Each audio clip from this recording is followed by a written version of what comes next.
And our coverage on the death of Hamas's top leader continues now. Israel confirming Yahya Sinwar killed in a military operation in Gaza. Sinwar is believed to be one of the chief planners behind the October 7th attacks against Israel. Joining us now is William Muck, professor of political science at North Central College. Thanks for being here.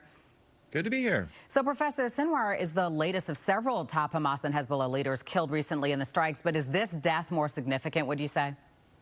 Absolutely, right? So for many Israelis, he was the sort of the symbol of the October 7th attack. I mean, you could sort of think about the role that bin Laden played for 9/11. Like, that's what the Israelis saw him as. And he was the top official, most central to the organization of this plan. So this is a symbolic victory. It's cathartic for many Israelis to say, like, this is a sign that Israel has made some progress and potentially has won this war. So we'll see what will happen. But this does potentially change the conversation. Okay, so won this war. I mean, you took my next question. Ostensibly, you could argue that this is a victory for Netanyahu. Much of the world has been all but begging him to stop the siege in Gaza. But there are those who would argue Hamas will simply choose another leader.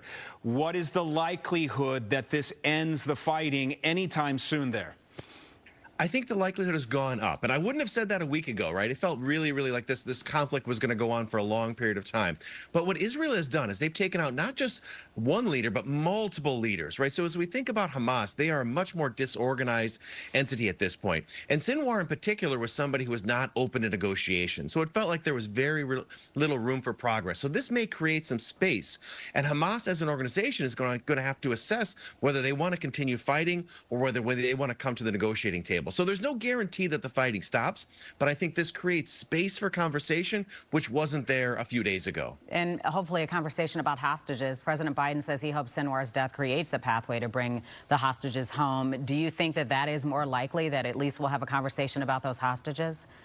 Absolutely, for two reasons. One, because Sinwar is gone. It does create, again, that space for a real dialogue between the Israelis and Hamas. But also, I think, importantly, the Biden administration is pushing for this, right? So this also gives the Biden administration a way to talk about, hey, this is a symbolic way to think about ending the war. You know, there's not much more that can come from the military solution. Let's talk about politics. Let's talk about a ceasefire. So oftentimes it really is the symbolic things that push conflicts forward or to an end. And I think this does a really important moment for the Biden administration to push, but also for Netanyahu to say, claim a victory, let's move to the diplomatic side of things. Well, let's talk about the election. We know, for example, in Michigan, that people who are going to be voting on this say that the Biden administration's handling of this will impact how they vote.